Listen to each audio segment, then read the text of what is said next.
vamos a ver lo que es el diseño de una silla ergonómica. Hay N variedades, infinitas posibilidades de una silla ergonómica, diseños, etc. Acá vamos a ver una en específico, es una silla autoajustable con ruedas, para la cual vamos a ir analizando cada una de las dimensiones que ésta presenta. Empezamos por A, ¿sí? ¿Qué nos dice que representa A?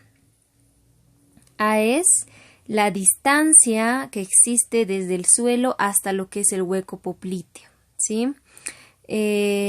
Acá estamos viendo, nosotros vamos a basarnos en la guía BIFMA, ¿sí? Que es para la cual tenemos nosotros nuestra base de datos. Entonces, ¿cuál de estas mediciones que tenemos acá es la distancia que existe desde el suelo hasta el hueco de la rodilla o hueco popliteo? Es H, ¿sí? Antes de ver los valores de H, hablaremos de una cosa y volveremos a nuestra silla. ¿Será este un valor interno? ¿Será este un valor externo? Si se dan cuenta, chicos, este valor queda dentro. Si nosotros nos hacemos un cuadradito, este valor queda dentro, ¿no? Queda dentro. Entonces va a ser un valor interno. ¿Cómo también podemos darnos cuenta? Si nosotros le damos el valor de la persona del percentil 95, que representaría la persona más alta en nuestra población, pues eso significa que las piernas de las personas pequeñas van a quedar colgando. Entonces le vamos a dar el menor valor, el valor más pequeñito, para que todos alcancen a poner sus pies. Y si una persona pues es más alta, va a poderlo regular con este eje. Entonces vamos a tomar el percentil más pequeño, el percentil 5 en este caso, para mujer, o vamos a ver cuál es el percentil más pequeño entre mujer y hombre. Esta es la variable H en esta tablita. Acá tenemos los percentiles, el 5 que es 15 pulgadas, el 95 que es 18, el 5 en varones es 16 y 19 el 95. Pues tomamos el menor y en este caso es el 15, ¿no? Porque entre el 15 y el 16.7 el menor es el 15. Y ese dato lo van a poder ver acá, ¿sí? Fíjense que estamos tomando en el 15. ¿Y cuál va a ser el límite? El límite debería ser el mayor entre el 95. En este caso, el mayor entre 18.1 y el 19.9, pues es 19.9. Tomamos el percentil 95 mayor, que es en este caso el de los varones, y lo vamos a considerar, ¿sí? Entonces, ese es el rango en el que se puede graduar la silla. Vamos a ver el siguiente elemento. Tenemos B, que es la profundidad del asiento. Si se dan cuenta, también es una medida interna, porque si vemos una persona, si tomamos el valor de una persona grande, pues obviamente va a chocarse con el hueco popliteo de una persona pequeña. Entonces tenemos que tomar el percentil pequeño. Buscamos ese dato acá. En este caso va a ser la variable G que nos dice que es la longitud del asiento, ¿sí? O la profundidad. Tenemos estos percentiles, 16.9, 20.4, 17.7 y 21.1. ¿Cuál será el menor? En este caso es 16.9. Entonces nos dice que no debería ser más profundo que 16.9. Bien, luego seguimos viendo la siguiente medición, que es C, es la anchura de este asiento. Fíjense que en la anchura, una persona, no deberíamos tomar de una persona pequeña, porque una persona con el percentil más pequeño o la longitud de caderas más pequeña, pues si nosotros nos limitamos a eso, una persona que tenga una mayor longitud o de un percentil mayor no va a poder caber. Entonces esta es una medida externa, para lo cual deberíamos tomar el percentil 95. Estos percentiles no solamente son de la medida de la cadera, de la anchura de la cadera, sino también son percentiles que nos hablan de medidas que se han realizado en esta base de datos de personas ya con ropa, ¿sí? Para que puedan entrar, que entre la anchura de su cadera, que entre sentadas, ¿sí? Y que les permita tener ropa, ¿sí? Que no tengan que estar desvistiéndose. Entonces dice acá, no debería ser menor a 18 pulgadas. Este dato no existe en nuestra otra base de datos, ¿sí? Pero igual lo consideramos. Los otros datos que vamos a ver no están en la base de datos de esta tablita, pero vamos a ir analizándolos igual. Luego tenemos lo que es el respaldar, ¿sí? El respaldar nos dice, nos da la siguiente cuestión.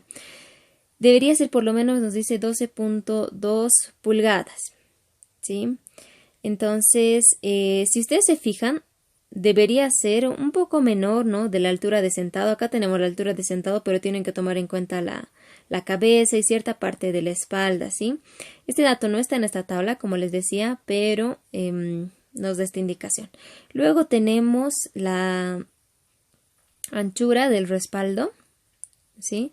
La anchura del respaldo, que esta igual no tenemos el dato en la tabla, pero sí tenemos en esta otra tabla que nos dice que debería soportar o debería contener la altura de lo que vendría a ser la cintura, ¿sí?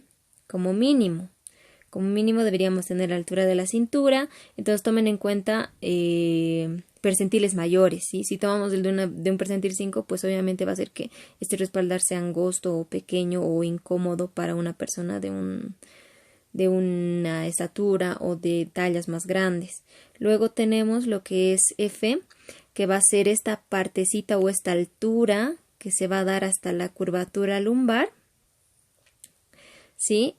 Tampoco tenemos el dato en la tabla. Esos datos no los tenemos en la tabla, pero acá nos dice que debería ir de 5.9 a 9.8, ¿sí? Para que se pueda regular. Luego tenemos lo que es la altura que existe desde el asiento hasta el apoyabrazos, ¿sí? Este dato se debería tomar desde el más pequeño al más alto, desde el percentil más pequeño al más alto, ¿sí? Para que sea regulable, porque imagínense que lo tomamos muy alto, una persona bajita va a tener mucha incomodidad, y si lo ponemos muy abajo, una persona alta va a tener incomodidad también. Luego tenemos esta altura de lo que es el apoyo de brazos, ¿sí? En este caso es más de parte del fabricante, entonces ahí no tomamos una decisión nosotros. Y luego tenemos lo que es la distancia que existe entre los apoyabrazos, es decir, en esta distancia, chicos, esta distancia que existe, ¿sí? Obviamente si lo tomamos de una persona muy bajita, pues va a ser muy incómodo para personas de percentiles mayores, entonces vamos a tomar el percentil más ancho o la medida más ancha que se tenga, en este caso es de 18 pulgadas y es ajustable todavía, ¿sí? Entonces, eso es la hermenéutica, o esa es la hermenéutica que debemos seguir para poder nosotros darles dimensiones. Lo que van a hacer ustedes de tarea es un poco diferente, ¿sí? No sé si ustedes han oído que hay sillas específicas para una persona, ¿sí? Se diseñan sillas ergonómicas para una persona en específico. Entonces, ustedes van a imaginar que esta silla no es ajustable. ¿Sí? Esta silla no es ajustable, entonces todo tiene fijo, no se puede ajustar. Esta silla está hecha específicamente para cada uno de ustedes. Está hecha, en otras palabras, específicamente para ti, para nadie más. Entonces, lo que cada uno tiene que hacer es tomarse estas medidas, ¿sí? Todas estas variables A, B, C, D, E, F, hasta la I, F, G, H, I. Entonces, lo que tienen que hacer ustedes es hacer esta tablita, ¿sí? En su tarea tienen que hacer esta tablita y tomarse esas mediciones, ¿sí? Por ejemplo, en algunas variables como la longitud del apoyabrazo, etcétera, ya ustedes lo determinarán, etcétera. Y entonces ustedes crean esa tablita con todas estas variables, ¿sí? A, B, C, con sus medidas. Ustedes se medirán la altura del piso hasta el hueco popliteo, la de su cintura, el tamaño que le darán al respaldar y lo van a reemplazar acá. Por ejemplo, no sé, se me ocurre que la longitud que le quieran dar a su apoyabrazos es de 60 centímetros. Entonces acá en vez de D le pondrán 60 centímetros. Si no lo hagan en pulgadas, háganlo en centímetros o en metros, como quieran. Pero imaginen que esta es una silla que no se ajusta y que es específicamente para ustedes. Entonces, lo que tienen que hacer en su tarea es hacer la tabla, ¿sí? Con todas estas variables que se pueden basar en la diapositiva 2 y luego tienen que reemplazar esto en su silla. Y finalmente escriben una pequeña conclusión o observaciones que hayan encontrado al realizar el proceso y bien, esa es básicamente la tarea. Con esto estaríamos terminando la parte de diseño ergonómico. Nos vemos en la siguiente clase, chicos.